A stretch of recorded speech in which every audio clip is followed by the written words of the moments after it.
Praise the Lord. Hallelujah. ஸ்தோத்திரம் ஸ்தோத்திரம் ஸ்தோத்திரம். அன்பான கர்த்தருடைய பிள்ளைகளே, உங்கள் யாவரையும் ஆண்டவராகிய இயேசு கிறிஸ்துவின் நாமத்தில் அன்போடு வாழ்த்தி வணங்கி நான் வரவேற்கிறேன். சில நிமிடங்கள் ஸ்தோத்திரம் பண்ணி நம் தேவனுடைய வார்த்தைக்குள் பிரவேசிக்கலாம். அநேகருடைய ஸ்தோத்திரத்தினாலே கிருபை பெருகும் என்று சொல்லியிருக்கிறது. ஸ்தோத்திர பலியிடுகிறவன் தேவனை மகிமைப்படுத்துகிறான் என்று சொல்லியிருக்கிறபடி நாம் தேவனை மகிமைப்படுத்தி ஸ்தோத்தரித்து பின்பு தேவனுடைய வார்த்தையை சிந்திக்கலாம். ஹல்லேலூயா. உம்மை துதிக்கிறோம் துதிக்கிறோம் துதிக்கிறோம் துதிக்கிறோம் துதிக்கிறோம். சகலத்தையும் செய்ய வல்லமையுள்ளவரே உம்மை துதிக்கிறோம். சகலத்தையும் நிறைவேற்ற அதிகாரம் உள்ளவரே உம்மை துதிக்கிறோம். சதா காலங்களுக்கும் தேவனுமாய் இரட்சகருமாய் இருக்கிறவரே உம்மை நன்றியோடு துதிக்கிறோம். சதா காலங்களிலும் எங்களை கைவிடாமல் நடத்துகிற அநாதி கிருபைக்காக உம்மை நன்றியோடு ஸ்தோத்தரிக்கிறோம். ஆண்டவரே, வாக்குத்தத்தங்களின் தேவன், வாக்கு மாறாத தேவன், அற்புதங்களின் தேவன், அற்புதங்களை செய்து கொண்டே இருக்கிற தேவன், உம்மை போல ஒரு தேவன் பூமியில இல்லாதபடினாலே உம்மை நன்றியோடு நாங்கள் ஸ்தோத்தரிக்கிறோம். ஆண்டவரே, கிருபையில் ஐஸ்வர்ய சம்பன்னரே, உம்மை நன்றியோடு நாங்கள் துதிக்கிறோம். அப்பா, ராஜரீகம் பண்ணுகிறவரே, உம்மை நன்றியோடு துதிக்கிறோம். ஆண்டவரே, ஒருவராக பெரிய காரியங்களை செய்கிறவரே, உம்மை நன்றியோடு துதிக்கிறோம். ஆண்டவரே, ராஜரீகம் பண்ணுகிற தேவனே, உம்மை நன்றியோடு துதிக்கிறோம். மகிமையையும் மகத்துவத்தையும் எங்களுக்காக அணிந்து கொண்டிருக்கிறவரே, உம்மை துதிக்கிறோம். ஒளியை வஸ்திரமாக தரித்திருக்கிறவரே, உம்மை துதிக்கிறோம். கிருபையில் ஐஸ்வர்ய சம்பன்னரே, உம்மை நன்றியோடு நாங்கள் துதிக்கிறோம். சகல விதமான மீறுதல்களை எங்களுக்கு மன்னித்து ஆண்டவரே, நாங்கள் மீறுதலுக்கு உட்படாதபடிக்கு எங்களை ரட்சித்து காப்பாற்றுகிற உம்முடைய கிருபைக்காக உம்மை ஸ்தோத்தரிக்கிறோம்.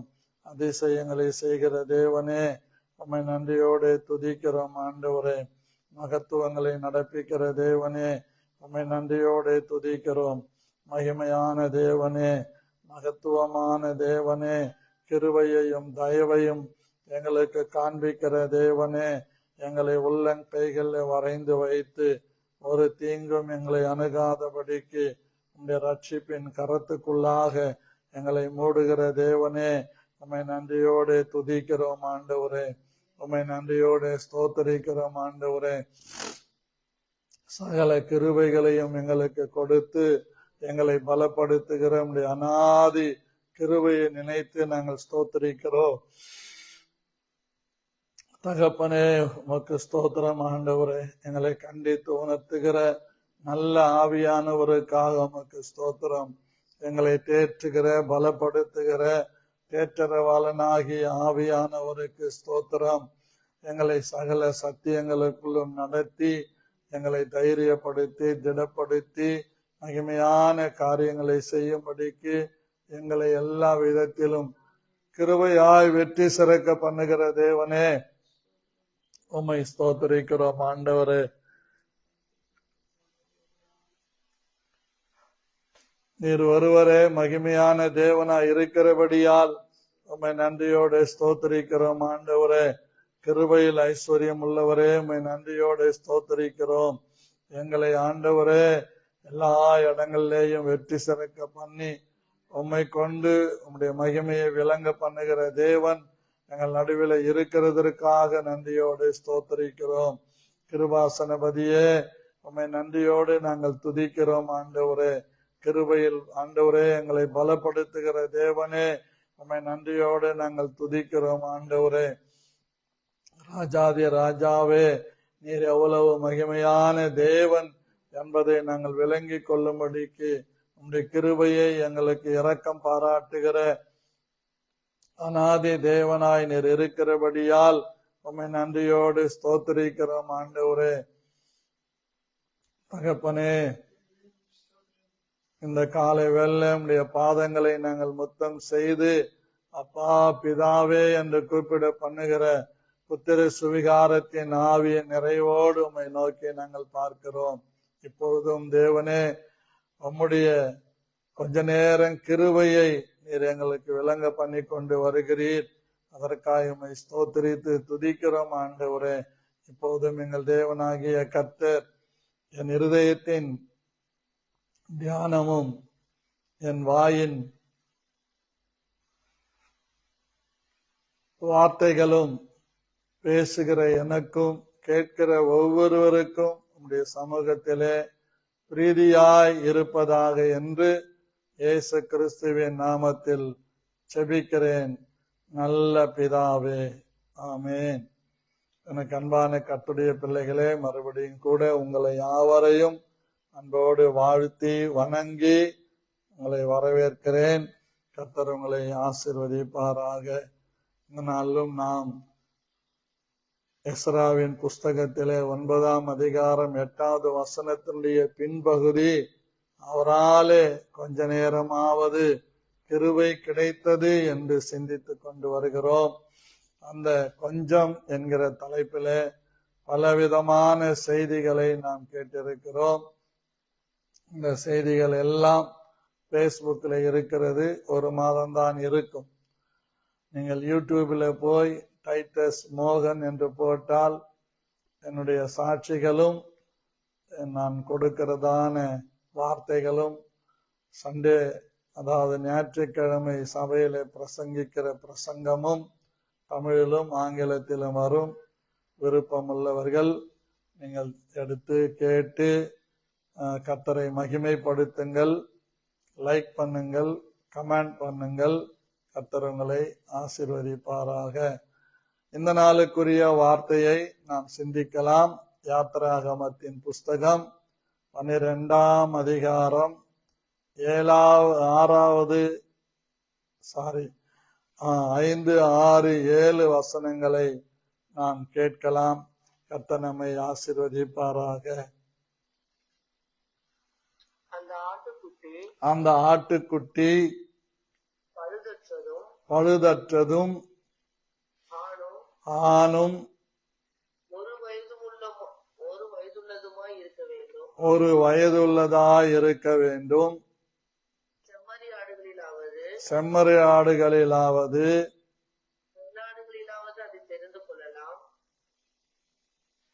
வெள்ளாடுகளிலாவது அதை தெரிந்து கொள்ளலாம்.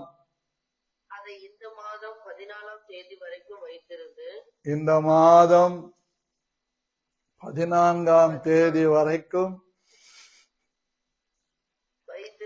வைத்திருந்து இஸ்ரவேல் சபையில் ஒவ்வொரு கூட்டத்தாரும் சாயங்காலத்தில் அதை அடித்து அதன் இரத்தத்தில் கொஞ்சம் எடுத்து தாங்கள் அதை புசிக்கும் வீட்டு வாசல் நிலைக்கால்கள் இரண்டிலும் நிலையின் மேல் சட்டத்திலும் தெளித்து அன்று ராத்திரியிலே மாம்சத்தை நெருப்பினால் சுட்டு புளிப்பில்லாத அப்பத்தோடும் கசப்பான கீரையோடும் அதை புசிப்பீர்களாக. அதிலே ஒன்றையும் விடியற்காலம் மட்டும் மீதியாக வைக்காமல், விடியற்காலம் மட்டும் அதிலே மீதியாய் இருக்கிறதை அக்கினியால் சுட்டெரிப்பீர்களாக. அன்பான கர்த்தருடைய பிள்ளைகளே, அதை புசிக்க வேண்டிய விதத்தை 11ஆம் வசனத்திலே சொல்லியிருக்கிறார். அதை புசிக்க வேண்டிய விதமாவது, நீங்கள் உங்கள் அறைகளில் கச்சையை கட்டிக்கொண்டும் உங்கள் கால்களில் பாதரட்சை தொடுத்து கொண்டும் உங்கள் கையில் தடி பிடித்து கொண்டும் அதை தீவிரமாய் புசிக்க கடவீர்கள். அது கர்த்தருடைய பஸ்கா. பிரியமான கர்த்தருடைய பிள்ளைகளே, இந்த கொஞ்ச நேரம் கிருபையை குறித்து நாம் சிந்தித்து வருகிற இந்த காலை வேளையில இந்த கொஞ்ச நேரம் கிருபையை விளங்க பண்ணுகிற கொஞ்சம் ரத்தம் நல்லா நம்ம கவனிக்கணும். கொஞ்சம் ரத்தம், அந்த ரத்தம் ஒரு வயது வெள்ளாட்டு கடாவாக இருக்கலாம், செம்மறியாட்டு கடாவாக இருக்கலாம். பெண் ஆடை ஆண்டவர் அடித்து அது ரத்தத்தை சொல்லவில்லை, ஆண் ஆடு. ஆகவே இந்த ஆடு இயேசு கிறிஸ்துவுக்கு முன்னடையாளமாக சொல்லப்படுகிறது. அன்றைக்கு எப்படி இஸ்ரவேல் ஜனங்களை ரட்சிக்கிறதற்கு இந்த ஆட்டுக்குட்டியின் ரத்தம் ஜனங்களை மீட்பதற்கு அடையாளமாக இருந்ததோ, அதே போலவே இந்த காலத்திலே இயேசு கிறிஸ்துவின் ரத்தம் நம்முடைய மீட்புக்கு அடையாளமாக இருக்கிறது. ஆகவே இந்த ரத்தத்தை நாம் புசிப்பது அல்ல, ரத்தத்தோடு நாம் புசிக்க கூடாது என்று வேதம் சொல்லுகிறது.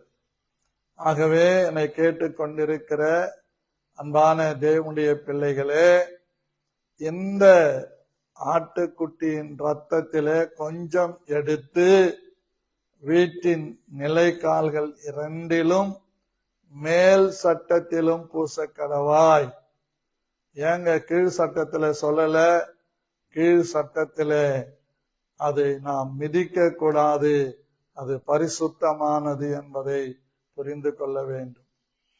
அதனுடைய அடையாளமாக தான் இன்றைக்கு புறஜாதிகளுக்குள்ளே அது பரவி இருக்கிறபடியினால் எவ்வளவு அழகான நிலைக்காலா இருந்தாலும் மஞ்சளை பூசி அதுல குங்குமம் இடுகிறார்.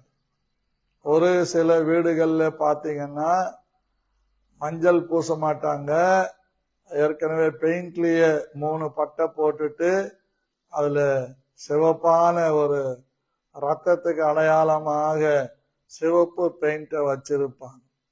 இது நம்ம ஆசரிச்சத ஆரியர்கள் கைபர் போலன் கணவாய் வழியாய் இந்தியாவுக்குள்ளே ஊடுருவி இந்தியாவிலே வட இந்தியாவிலே நம்ம எல்லாரையும் தென்னிந்தியாவுக்கு துரத்தி விட்டு அதாவது 5 நதிகள் ஓடக்கூடிய அந்த இடத்தை அவர்கள் தெரிந்து கொண்டார்கள் என்பது வரலாறு. நான் சொல்றது வரலாறு. அவங்க கொண்டு வந்த பழக்க வழக்கம்தான் நிலைக்கால்கள்ல ரத்தத்தை பூசுவது. குடிசை வீடுகள்ல இருக்கிறவங்க எதை பூசுவாங்க? பூச முடியாது. ஆகவே நம்முடைய நாகரீகம் வளர்ந்தாலும் ஒரு சிலர் இன்றைக்கும் கிறிஸ்தவர்கள் சந்தனத்தை எடுத்து பண்டிகை வரும்போதெல்லாம் மேல் சட்டத்துல 2 சைட்ல பூசி அந்த கீழ் சட்டத்திலையும் பூசுவாங்க. இது தேவனை ஏற்றுக்கொள்ளாத ரட்சிக்கப்படாத கூட்டம் செய்கிற புறஜாதிகளுடைய புலித்தமா. இந்த புலித்தமா நமக்குள்ள வந்ததுன்னா பிசைந்தமா முழுவதையும் ஒப்ப பண்ணும். அதனுடைய அடிப்படையில தான் திரு மார்ட்டின் லூத்தர் பரிசுத்த தேவனுடைய மனுஷன் முழங்கால நின்று முழங்காலையே படிக்கட்டுகள் ஏறி போய் இந்த வேதாகமத்தை வாங்கினார் என்பது வரலாறு. ஆகவே சாட்சி ஆகமத்தையும் வேதாகமத்தையும் கவனிக்கும்படியாக ஏசாயா தீர்க்கதரிசி சொல்லுகிறதை பார்க்கிறோம். உங்களுக்கு தெரிஞ்சவங்க ஏசாயா தீர்க்கதரிசி புஸ்தகத்தை நீங்கள் திறந்தீங்கன்னா, உங்களுக்கு படிச்சிருந்தீங்கன்னா அந்த வசனம் எங்க இருக்குதுன்னு சட்டுன்னு தெரியும். ஆகவே சாட்சி ஆகமத்தையும் வேதாகமத்தையும் கர்த்தருடைய பிள்ளைங்க கவனிக்க வேண்டியது அவசியமாயிருக்கிறது. கர்த்தருக்கு ஸ்தோத்திரம். இந்த சாட்சி ஆகமும் வேதாகமம் நமக்கு ரொம்ப முக்கியம். 8ஆம் அதிகாரம், ஏசாயா தீர்க்க தரிசன புஸ்தகம் 8ஆம் அதிகாரம். எடுத்துட்டீங்களா? 17 இருந்து பாருங்க.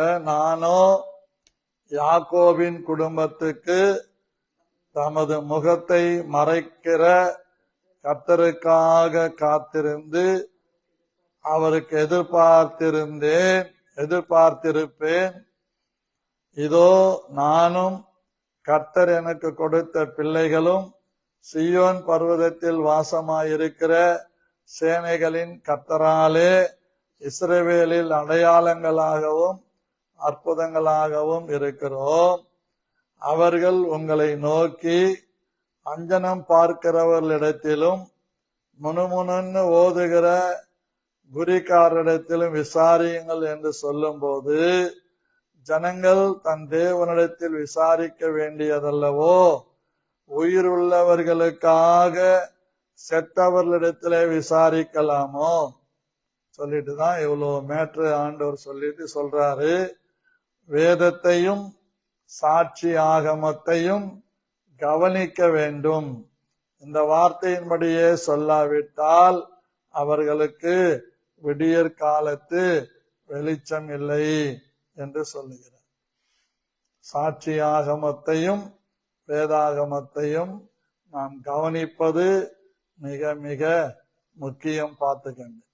ஆகவே என்னை கேட்டுக்கொண்டிருக்கிற அன்பு தேவனுடைய பிள்ளைகளே, சத்தியத்தை நாம் ஒரு நாளும் மறந்துவிடக் கூடாது. சத்தியத்துக்கு தூணும் ஆதாரமாக நாம் விளங்க வேண்டும். ஏனென்றால் இந்த ஆட்டுக்குட்டியின் ரத்தம் நிலைகால்களிலே பூசப்பட்டதினாலே சங்காரக தூதன் அந்த வீடுகளுக்குள் பிரவேசிக்கவில்லை. அந்த எகிப்து தேசத்திலே யாரெல்லாம் எபிரேயர்களோட உறவு வைத்துக் கொண்டு அந்த கடைசி நேரத்திலே இந்த தேவனுடைய ஜனங்களோடு அந்த ரத்தம் பூசப்பட்ட வீட்டுக்குள்ளே வந்தவர்கள் எல்லாரும் காப்பாற்றப்பட்டார். ஆகவே இந்த காலை வேளையிலே இயேசு கிறிஸ்துவின் ரத்தம் ரொம்ப முக்கியம். இந்த ஆட்டுக்குட்டியின் ரத்தத்தை நிலைகால்களிலே பூசினார்கள். நீங்க யாத்திராகமம் 12ஆம் அதிகாரம், 13ஆம் அதிகாரம், 14ஆம் அதிகாரம் முழுவதும் படிச்சீங்கன்னா எகிப்திலிருந்து இஸ்ரவேல் ஜனங்கள் எப்படி புறப்பட்டு வந்தார்கள், விடுதலை பெற்று வந்தார்கள் என்பது தெளிவாக நமக்கு கற்றுக் கொடுக்கிறது. சரி, இன்னைக்கு நம்ம ரொம்ப ரொம்ப விசேஷமாக சிந்திக்க வேண்டிய காரியங்கள் இருக்கிறது. பிரியமான கர்த்தருடைய பிள்ளைகளே, நமக்கு சாட்சி கொடுக்கிற 3 இருக்கிறது. 1 யோவான் 5ஆம் அதிகாரம் 7-8 6, 7, 8 வாசிக்கும் போது நமக்கு அது புரியும். இயேசு கிறிஸ்துவாகிய இவரே ஜலத்தினாலும் இரத்தத்தினாலும் வந்தவர். அடிக்கோடிட்டுக் கொள்ளுங்கள். ஜலத்தினாலும் மாத்திரமல்ல, ஜலத்தினாலும் இரத்தத்தினாலும் வந்தவர். ஆவியானவர் சத்தியமாகையால் ஆவியானவரே சாட்சி கொடுக்கிறவர். பரலோகத்திலே சாட்சியிடுகிறவர்கள் 3: பிதா, வார்த்தை, பரிசுத்த ஆவி என்பவர்களே. இம்மூவரும் ஒன்றாயிருக்கிறார்கள். சாட்சி இடுகிறவர்கள் பூலோகத்திலே சாட்சி இடுகிறவைகள் 3: ஆவி, ஜலம், ரத்தம் என்பவைகளே. இம்மூன்றும் ஒருமைப்பட்டிருக்கிறது.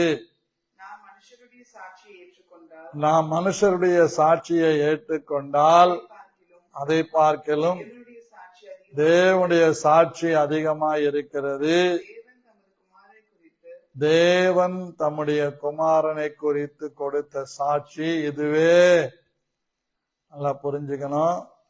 7வது வசனத்திலே பரலோகத்திலே சாட்சி இடுகிறவர்கள் மூவர், பிதா, வார்த்தை, பரிசுத்த ஆவி என்பவர்களே. இம்மூன்றும் ஒன்றாயிருக்கிறார். பூலோகத்திலே சாட்சி இடுகிறவைகள் ஆவி, ஜலம், ரத்தம். நல்லா நம்ம கவனிக்கணும். நம்ம ஆவி, ஜலம், ரத்தம். ஆமா, ஆவி, ஜலம், ரத்தம். இந்த ஜலம் என்கிற வார்த்தைக்கு சமஸ்கிருதத்தில சொல்லப்பட்ட வார்த்தை. ஏனென்றால் அருமுக நயனார் சமஸ்கிருதம் படித்தவர், பைபிளை மொழிபெயர்த்தவர். அந்த மொழிபெயர்ப்பிலே இப்படி வந்திருக்கு. இங்க ஜலம் என்றால் வார்த்தை என்று பொருள். இந்த பூலோகத்திலே சாட்சி கொடுக்கிறது ஆவி, வார்த்தை, ரத்தம். இந்த மூன்றையும் நாம் புரிந்து கொள்ள வேண்டும். பிதா, குமாரன், பரிசுத்த ஆவி. இயேசு கிறிஸ்து பூமியில வாழ்ந்த நாட்களிலே மாம்சத்தோடும் இரத்தத்தோடும் வாழ்ந்தார். அவர் உயிர்த்தெழுந்த பிறகு அவர் தம்மை உயிருள்ளவராக எல்லாருக்கும் காண்பித்த போது அங்கே அவருக்குள்ளே ரத்தம் இல்லை, ஜலம் இல்லை. ஆகவே தேவனுடைய மகிமையை விளங்க பண்ணுவதற்கு கர்த்தர் தம்மை வெளிப்படுத்துகிறார். பிரியமான கர்த்தருடைய பிள்ளைகளே, இந்த ரத்தம் ரொம்ப முக்கியம். கொஞ்சம் ரத்தத்தை நிலைக்கால்கள பூசப்பட்டிருக்க வேண்டும். நாமும் கூட இந்த ரத்தத்தை அனுதினமும் நம்முடைய நிலைக்கால்கள பூசிக்கணும். அப்படியானா என்ன செய்யணும் பாஸ்டர்? மஞ்சளை நல்லா கரைச்சி, குங்குமம் போட்டு கரைச்சி தடவிக்கணுமான்னு கேட்டுறாதீங்க. அப்படி இல்லை. இயேசு கிறிஸ்துவின் ரத்தத்தை நம்ம வாயால தைரியமா அறிக்கை செய்யும். இயேசு கிறிஸ்துவின் ரத்தம் நமக்கு கொடுக்கப்பட்டிருக்கிறது.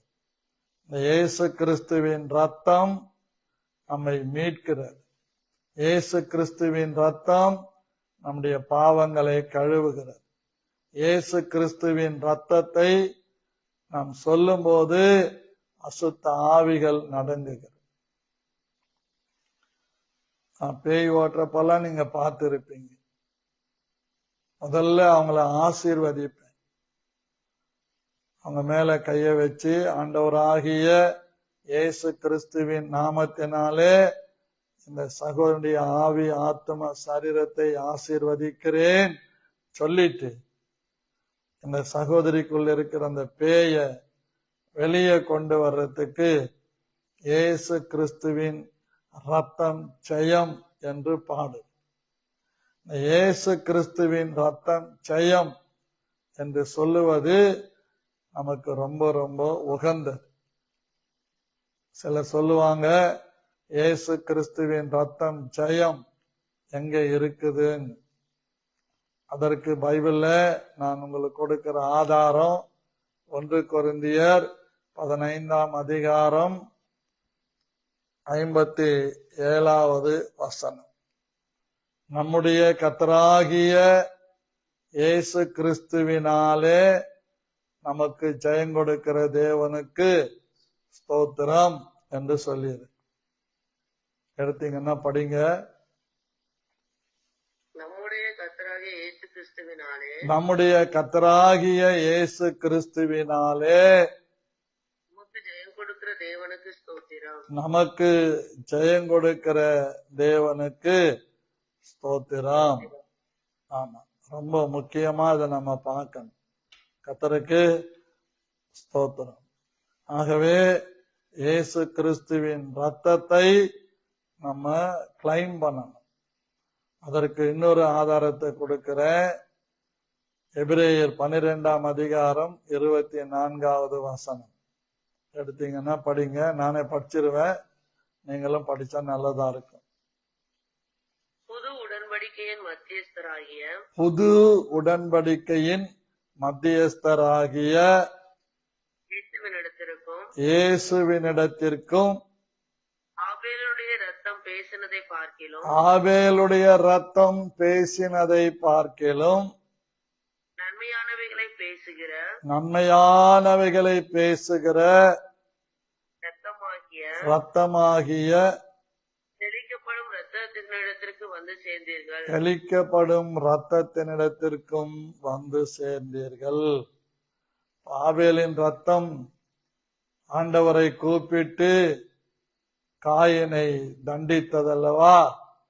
அதே போலதான் இயேசு கிறிஸ்துவின் ரத்தம் நம் மீது தெளிக்கப்பட்டிருக்கும் போது அந்த ரத்தம் நமக்காக நன்மையானவைகளை பேசுகிறது. ரோமர் 8ஆம் அதிகாரம் 26வது வசனத்திலே நீங்கள் வாசிப்பீர்களானால் உங்களுக்கு அந்தபடியே ஆவியானவரும் நமது பலவீனங்களில் நமக்கு உதவி செய்கிறார். நமது பலவீனங்களில் நமக்கு உதவி செய்கிறார். நாம் ஏற்றபடி வேண்டிக் கொள்ள வேண்டியது என்னவென்று நாம் ஏற்றபடி வேண்டிக் கொள்ளுவதற்கு என்னதென்று அறியாமல் இருக்கிறபடியால் ஆவியானவர் தாமே வாக்கு கடங்காத பெருமூச்சுகளோடு நமக்காக வேண்டுதல் செய்கிறார். நல்லா நீங்க கவனிக்கணும்.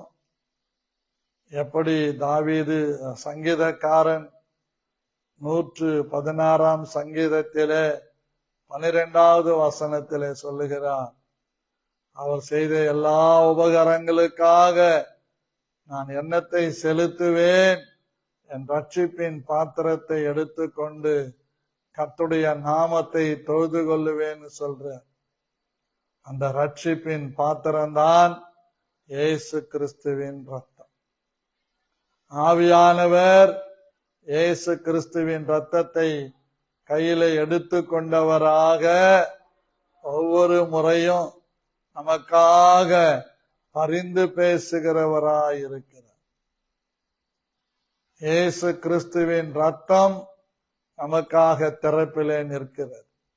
எப்படி வாக்கு கடங்காத பெருமூச்சுகளோடு விண்ணப்பம் பண்ணுகிற ஆவியானவர் பாத்திரத்திலே ரட்சிப்பின் பாத்திரமாகி இயேசு கிறிஸ்துவின் ரத்தத்தை எடுத்துக்கொண்டு நமக்காக வேண்டுதல் செய்கிறார். கர்த்தருக்கு ஸ்தோத்திரம். நான் ஒரு நாள் இப்படி சிந்திச்சேன். இயேசு கிறிஸ்து உயிரோடு எழுந்து 40 நாட்கள் 500 பேருக்கு மேலாக தரிசனம் கொடுத்து ஒலிவ மலையில 11 சீடர்களை அழைத்து அவர்களை உலகமெங்கிலும் போக கட்டளை கொடுத்து அவர் பரமேறி போன போது பரலோகத்திலே இப்படியாக அவர் போயிருப்பார்னு நான் நினைக்கிறேன். இது என்னுடைய சிந்தனை. உண்மையா பொய்யான்றதில்லை. நீங்கள் விசுவாசித்தால் ஆமேன்னு சொல்லலாம். நேரா அவர் ரத்தத்தை எடுத்துக்கொண்டு ஆதாமிடத்திலே ஏவாளிடத்திலே போயிருப்பார். பாருங்க, நீங்க மீறுதலின் நிமித்தம் உலகத்திலே பாவம் வந்தது. அந்த பாவத்தை பரிகரிக்க நான் என்னுடைய சொந்த ரத்தத்தை உலகத்தில் இருக்கிற ஒவ்வொருவருக்காக சிந்தி இருக்கிறேன், அவருடைய பாவங்களை மன்னித்திருக்கிறேன், என் ரத்தத்தினால் அவர்களை கழுவி இருக்கிறேன் என்று ஆதாமுக்கும் ஏவாளுக்கும் காண்பித்திருப்பார். அப்படி ஒவ்வொரு பரிசுத்தவான்களிடத்திலே போய் நின்றிருப்பார், பிதாவுக்கு முன்பாக நின்றிருப்பார். நீர் அனுப்பின என் வேலையெல்லாம் முடித்து வந்திருக்கிறேன் அப்படி சொல்லி முடிச்ச உடனே பிதாவானவர் வலது பாரிசத்திலே அவரை அமர வைத்திருப்பார் என்று நான் விசுவாசிக்கிறேன். ஏனென்றால் ஸ்தேவான் சொல்லுகிறார், இயேசு கிறிஸ்துவானவர் பிதாவின் வலது பாரிசத்திலே நின்று என்னை வரவேற்கிறார் என்று சொல்லுகிறார். எடுத்தீங்கன்னா அந்த அதிகாரத்துல நீங்க பாத்தீங்கன்னா உங்களுக்கு புரியும். அப்போஸ்தலர் நடபடிகள் 7ஆம் அதிகாரம் கடைசியில அவர் ஜெபிக்கிற அந்த ஜெபம் ரொம்ப முக்கியமானது. பாருங்க,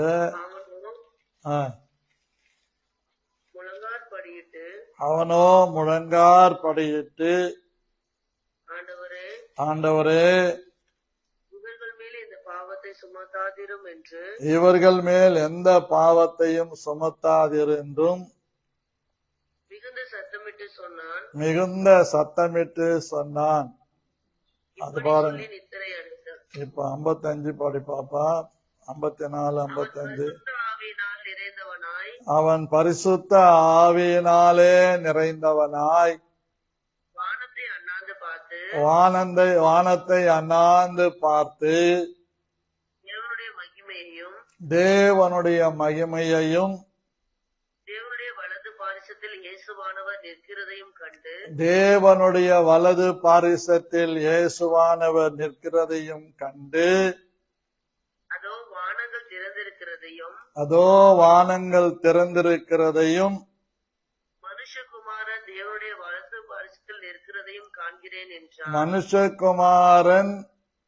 தேவனுடைய வலது பாரிசத்திலே நிற்கிறதையும் காண்கிறேன் என்றான்.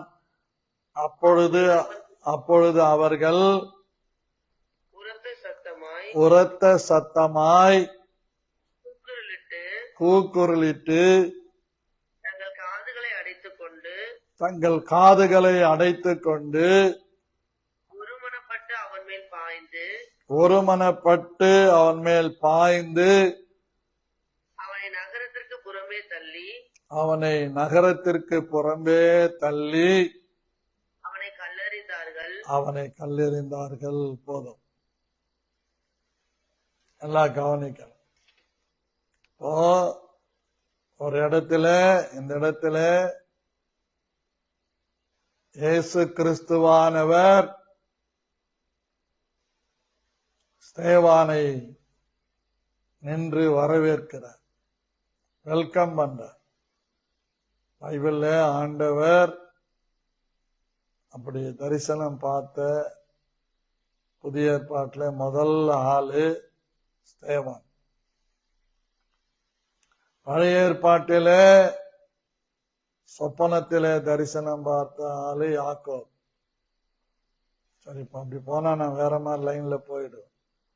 ஆகவே ஆபேலின் ரத்தம் பேசினதை பார்க்கிலும் நன்மையானவைகளை பேசுகிற இயேசு கிறிஸ்துவின் தெளிக்கப்பட்ட ரத்தத்திற்கு நாம் வந்திருக்கிறோம். ஆமென், அல்லேலூயா. இதற்கு தேவனுடைய பிள்ளைகள் நம்ம எல்லாரும் சிந்திக்க வேண்டும்.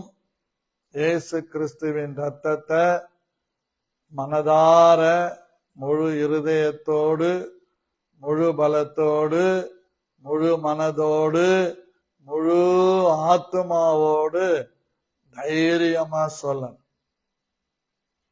எப்பவும் இயேசு கிறிஸ்துவின் ரத்தம் செய்யும். ஸ்தோத்திர பலி செலுத்துகிறது போல இயேசு கிறிஸ்துவின் ரத்தத்தை நம்ம யூஸ் பண்ணணும். கர்த்தருக்கு ஸ்தோத்திரம். ஏனென்றால் வேதம் சொல்லுகிறது, விசுவாசத்தினாலே முதற் பேரானவைகளை சங்கரிக்கிறவன் இஸ்ரவேலரை தொடாதபடிக்கு அவன் பஸ்காவையும் ரத்தம் பூசுதலாகிய நியமத்தையும் ஆசரித்தார்கள் என்று சொல்லப்பட்டிருக்கிறது. ஆகவே பிரியமானவர்களே, காளைகள், வெள்ளாட்டு கடாக்கள் இவைகளுடைய ரத்தம் பாவத்தை நிவர்த்தி செய்யாது. சில கிறிஸ்தவங்க கூட ஆயுத பூஜை கொண்டாடுறத பார்த்திருக்கிறேன். கேட்டா அவங்க சொல்றது கம்பெனில வேலை செய்யறவங்களுக்கா. ஆனா அவங்க ஆபீஸ்ல நான் 2-3 இடத்துல பார்த்திருக்கிறேன். இயேசு கிறிஸ்து ஆட்டுக்குட்டிய கையில வச்சிருக்கிற மாதிரி. அது இயேசு கிறிஸ்து கிடையாது, அது மனிதர்களால் வரையப்பட்ட படம். அதுக்கு கீழே இவங்க வாசகம் வச்சிருப்பாங்க, இயேசுவே வழி சத்தியம் ஜீவன்னு வச்சிருப்பாங்க. யோவான் 14:6 வச்சிருப்பாங்க.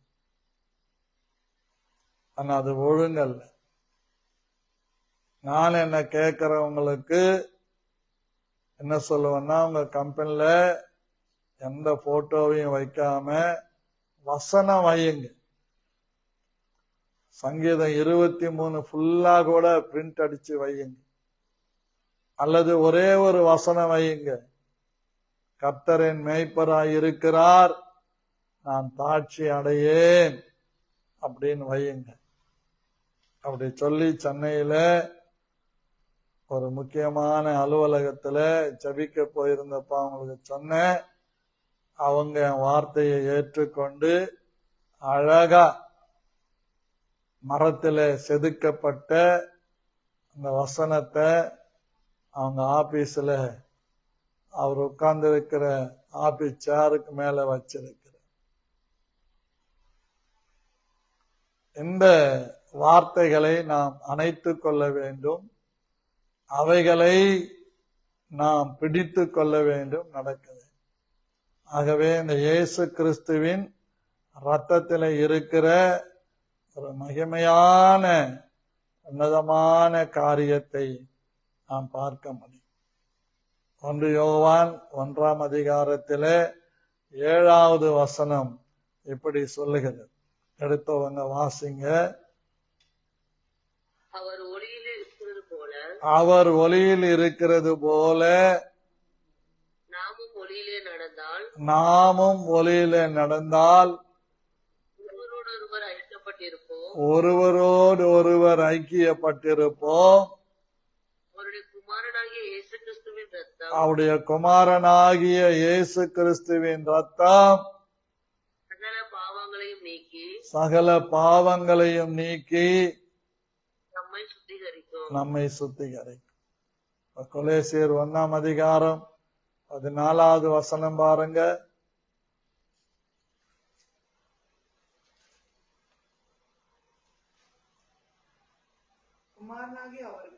குமாரனாகிய அவருக்குள் அவருடைய இயேசு கிறிஸ்துவினுடைய ரத்தத்தினாலே பாவ மன்னிப்பாகிய மீட்பு நமக்கு உண்டாயிருக்கிறது. அதே அதிகாரத்தில் 20-21 பாருங்க. இயேசு கிறிஸ்து சிலுவையிலே சிந்தின ரத்தத்தினாலே சமாதானத்தை உண்டாக்குது. முதல்ல இயேசு கிறிஸ்துவின் ரத்தம் சகல பாவங்களையும் கழுவுகிறது. 2வது இயேசு கிறிஸ்துவின் ரத்தம் நம்மை மீட்கிறது. 3வது இயேசு கிறிஸ்துவின் ரத்தம் அவர் சிலுவையிலே சிந்தின இயேசு கிறிஸ்துவின் ரத்தம் சமாதானத்தை உண்டாக்குது. பூலோகத்திலே உள்ளவைகளையும் பரலோகத்திலே உள்ளவைகளையும் ஒப்புரவாக்கும்படியான சமாதானம் பேசுகிற ரத்தம்.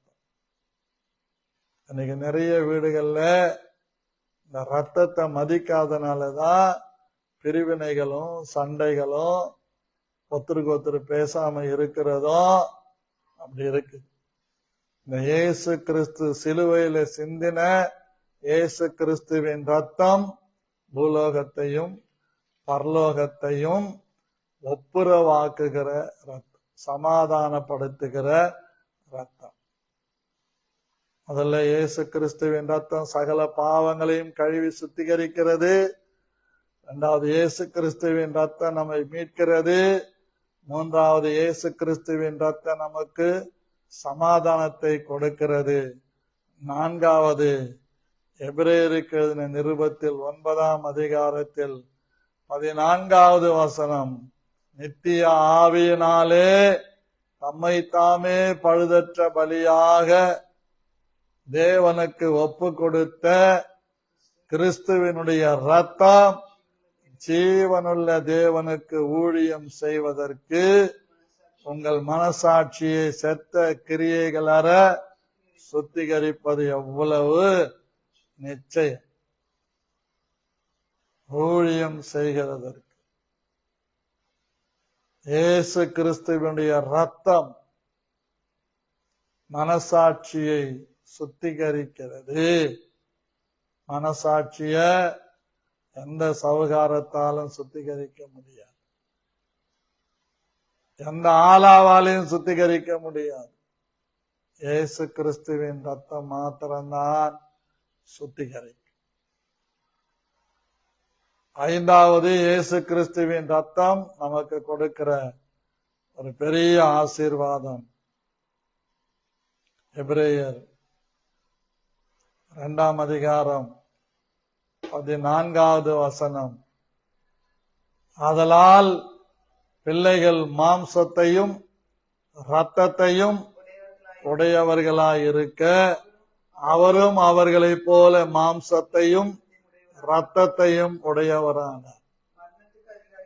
மரணத்துக்கு அதிகாரியாகிய பிசாசானவனை தமது மரணத்தினாலே அழிக்கும்படிக்கும் ஜீவ காலமெல்லாம் மரண பயத்தினாலே அடிமைத்தனத்திற்குள்ளான யாவரையும் விடுதலை பண்ணும்படிக்கும் இயேசு ரத்தத்தை சிந்தினார். அந்த வார்த்தை மாம்சமாகி கிருபையினாலும் சத்தியத்தினால் நிறைந்தவராய் நமக்குள்ளே வாசம் பண்ணினார் என்று சொல்லப்பட்டிருக்கிறது. யோவான் சுவிசேஷம் 1ஆம் அதிகாரம் 1:14. ஆகவே இந்த இயேசு கிறிஸ்துவின் ரத்தம், இந்த கொஞ்சம் ரத்தம் தினமும் நம்ம நிலைக்கால்கள்ல பூசிக்கொள்ள வேண்டும், நம்முடைய வாயில பூசிக்கொள்ள வேண்டும். சில அறிவு ஜீவிகள் வாயில சிலுவை போட்டுக்குவாங்க. சிலுவை போட்டுக்கிட்டு எவ்வளவு சீர்கேடான பேச்ச பேச முடியுமோ அவ்வளவு பேசுவாங்க, கெட்ட வார்த்தையா பேசுவாங்க, சிலுவை போட்டுக்குவாங்க. ஊழியக்காரங்கள் அப்படிதான் இருக்கிறாங்க. நிறைய பேர் நல்லா சத்தியம் பேசுவாங்க, ஜனங்க தலைமையில சிலுவை போடுவாங்க. சிலுவை போடுற பண்பாடு எப்போ வந்ததுன்னா இது கத்தோலிக்கர்கள் கொண்டு வந்தது. சிலுவை போர்களுக்கு பிறகு வந்தது. ரோமாபுரியிலே சிலுவை போர்களை ஒரு ராஜா நடத்துகிறார். அன்னையிலிருந்து சிலுவை போட ஆரம்பிச்சார். என்னை கூட பாருங்க, யாரை பார்த்தாலும் சிலுவை போடுவாங்க. நம்ம அதை போடக்கூடாது. ஏன்னா இயேசு கிறிஸ்து சிலுவையிலே மரித்து உயிர்த்தெழுந்தார். திரும்பவும் அந்த சிலுவையை நம்ம பிடிச்சுக்கிட்டு மாரடிக்க கூடாது. ஏனென்றால் வேதம் நமக்கு அப்படிதான் சொல்லுகிறது. 2 கொரிந்தியர் 5ஆம் அதிகாரம் 17ஆம் வசனம் சொல்லுகிறது, ஒருவன் சிலுவைக்குள் இருந்தால் என்று சொல்லவில்லை. ஒருவன் கிறிஸ்துவுக்குள் இருந்தால் புதிய சிருஷ்டியாயிருக்கிறான், பழையவைகள் எல்லாம் ஒழிந்து போயின, எல்லாம் புதிதாய்.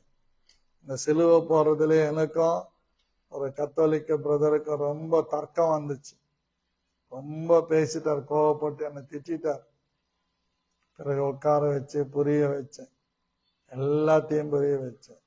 முதற் பேரான குமாரனை இயேசு பெற்றெடுக்கிற வரைக்கும் சூசையப்பர் மரியாதை டச் பண்ணவில்லை. அதற்கு பிறகு பிறந்திருக்கிறார்கள் பிள்ளைகள் சொன்னேன். அதுக்கும் கோபம் வந்துட்டு, பிறகு எல்லாத்தையும் எடுத்து படிச்சு காமிச்ச உடனே அவங்க வேதாகமத்தை எடுத்து நீங்களே படிங்கன்னு சொன்ன உடனே தான் தெளிவு வந்தது. இயேசு கிறிஸ்து முதல் பேரான குமாரனாகி இயேசுவை பெற்றெடுக்கிற வரைக்கும் யோசேப்பும் மரியாளும் பிரிந்திருந்தார். பிறகு யோசேப்பும் மரியாளும் கணவன் மனைவியாய் உறவு கொண்டு பிள்ளைகளை பெற்றெடுத்தார். ஆகவே இந்த காலை வேளையில சிலுவை போடுகிற விசுவாசிகளே, வாயிலையும் சிலுவை போடக்கூடாது, தலையிலையும் சிலுவை போடக்கூடாது. போனோம்னா ஒரு பெரிய பாறாங்கல் எடுத்து தலைமையில போட்டுரும். ஆகவே இந்த சிலுவை போடுகிற பழக்கத்தை விடணும். நம்ம வீடுகள்ல கூட சிலுவையை வைக்கிறத விடணும். நம்மளும் கூட குருத்தோலை ஞாயிறுக்கு போயிட்டு வந்து இந்த குருத்தோலையில விதவிதமா சிலுவை பண்ணுவாங்க. என் பொண்ணு ரொம்ப பண்ணுவான். ஏன்னா அவ சிஎஸ்ஐல இருந்து வந்தவ. இன்னும் கூட அதை பண்ணுவா. பெரிய பெரிய சிலுவையா பண்ணி கொடுத்துருவான். அது இல்லைங்க, இயேசு கிறிஸ்துவின் ரத்தம். இயேசு கிறிஸ்து சிலுவையில சிந்தின ரத்தம். அப்படிதான் கொலேசியர் 1:20 படிக்கிறோம். கடைசி அதை படிச்சு ஜெபிக்கலாம். கொலேசியர் 1. அவர் சிலுவையில சிந்தின ரத்தத்தினாலே சமாதானத்தை உண்டாக்கி பூலோகத்தில் உள்ளவைகள் யாவையும் பரலோகத்தில் உள்ளவைகள் யாவையும் அவர் மூலமாய் தமக்கு ஒப்புரவாக்கி கொள்ளவும் தேவனுக்கு பிரியமாய். ஆமென். கர்த்தருக்கு ஸ்தோத்திரம். ஆகவே சிலுவையில சிந்தின ரத்தம் தான் ஒப்புரவாக்கம். ஆமா, கெட்ட வார்த்தையெல்லாம் போட்டு நீ சிலுவை வாயில போட்டுக்கனா, இயேசு ரத்தத்தை சொல்லுங்க. இயேசு கிறிஸ்துவின் ரத்தம் ஜெயம் சொல்லுங்க, தப்பில்லை. இயேசு கிறிஸ்துவின் ரத்தம் எனக்கு விடுதலை சொல்லுங்க, தப்பில்லை. சிலுவை போடாது. சிலுவை பற்றிய உபதேசம் கெட்டு போகிறவர்களுக்கு பைத்தியமா உபதேசம் தான், சிலுவை இல்லை. எனக்கு தெரிந்த ஒரு சகோதரிய ரட்சிப்புக்குள் நடத்தி இருக்கிறேன். அவங்க ஒரு ப்ராஸ்கியூட்டர், அது பேரு நம்ம சொல்லுவாங்க ஆங்கிலத்துல, ப்ராஸ்டியூட்டிவ், அந்த வேலை செஞ்சுக்கிட்டு இருந்தாங்க. சிலுவை போட்டுக்கிட்டு அவங்களுக்கு சத்தியம் சொல்லி அவங்க ரட்சிப்புக்குள் நடத்தி அவங்க தன்னுடைய நாளெல்லாம் கர்த்தருக்காக வாழ்ந்து ஊழியம் செய்து மரித்து பரலோகத்துக்கு போயிட்டாங்க. ஆகவே சிலுவை புனித சின்னம்னு சொல்லி நம்ம டிஜிஎஸ் அண்ணன் பார்த்து பாடி இருப்பார். ஏன்னா அவங்க அந்த பாரம்பரியத்தில் இருக்கிறார். நம்ம அப்படி கிடையாது. வசனம் என் பிள்ளைங்களுக்கு அதான் சொல்லி இருக்கிறேன். என் காலம் வரைக்கும் வீட்டுக்குள்ள என் போட்டோ கூட நீங்க வைக்க கூடாது. உங்க போட்டோ யார் போட்டோவும் வைக்க கூடாது. என்னை அன்றி உங்களுக்கு வேறு தேவர்கள் உண்டாயிருக்க வேண்டாம். மேலே வானத்திலும் கீழே பூமியிலும் பூமிக்கு கீழ் இருக்கிறவைகளுக்கு ஒப்பான யாதொரு சொரூபத்தை ஆகிலும் யாதொரு விக்கிரகத்தை ஆகிலும் நீங்கள் உங்களுக்கு உண்டாக்க வேண்டாம். நமஸ்கரிக்கவும் வேண்டாம், சேவிக்கவும் வேண்டாம். நிறைய பேர் சிலுவைக்கு மெழுகுவத்தி கொளுத்தி வைக்கிறத பார்த்திருக்கிறேன். அந்தோனியார் போட்டோவை வாசல்ல மாட்டிட்டு சூர சம்காரம் பண்ற மாதிரி இந்த பேய்த்தனங்கள் எல்லாம் நமக்கு இருக்கக்கூடாது. இயேசு கிறிஸ்துவின் ரத்தம் சகல பாவங்களையும் கழுவி நம்மை சுத்திகரிக்கும், விடுதலையாக்கும். இயேசு கிறிஸ்துவின் ரத்தத்தை நம்ம தைரியமா கிளைம் பண்ணுவோம். இயேசு கிறிஸ்துவின் பஸ்கா ஆட்டுக்குட்டியாகி இயேசு கிறிஸ்துவின் ரத்தத்தினால் மீட்பு, பாவம் சுத்திகரிக்கப்படுதல், ஒப்புரவாக்கப்படுதல், சமாதானப்படுதல், மனசாட்சியில சுத்தம் அடையுதல், கர்த்தருக்கு ஊழியம் செய்தல், இவைகளை நிலைத்திருப்போம். கர்த்தர் நம்மை ஆசீர்வதிப்பார். தொடர்ந்து நாம் செபிக்கலாம். நம்முடைய வலது கரத்தை தலைமையில வச்சு நான் சொல்ற ஜெபத்தை சொல்லுங்க. நல்ல பிதாவே, இயேசு கிறிஸ்துவின் நாமத்தினாலே நன்றி சொல்லுகிறோம். இயேசு கிறிஸ்து சிந்திய இரத்தத்தை மாத்திரம் நாங்கள் பிடித்துக் கொள்ளுகிறோம். சிலுவையை தூக்கி எறிகிறோம். ஆவியானவரே, எங்களை ஒரு விசையும் இரத்தத்துக்குள்ளாக பரிசுத்தப்படுத்தி பாதுகாத்து ஆசீர்வதியும். இயேசு கிறிஸ்துவின் நாமத்தில் ஆமென். இன்னைக்கு யாரு வசனம்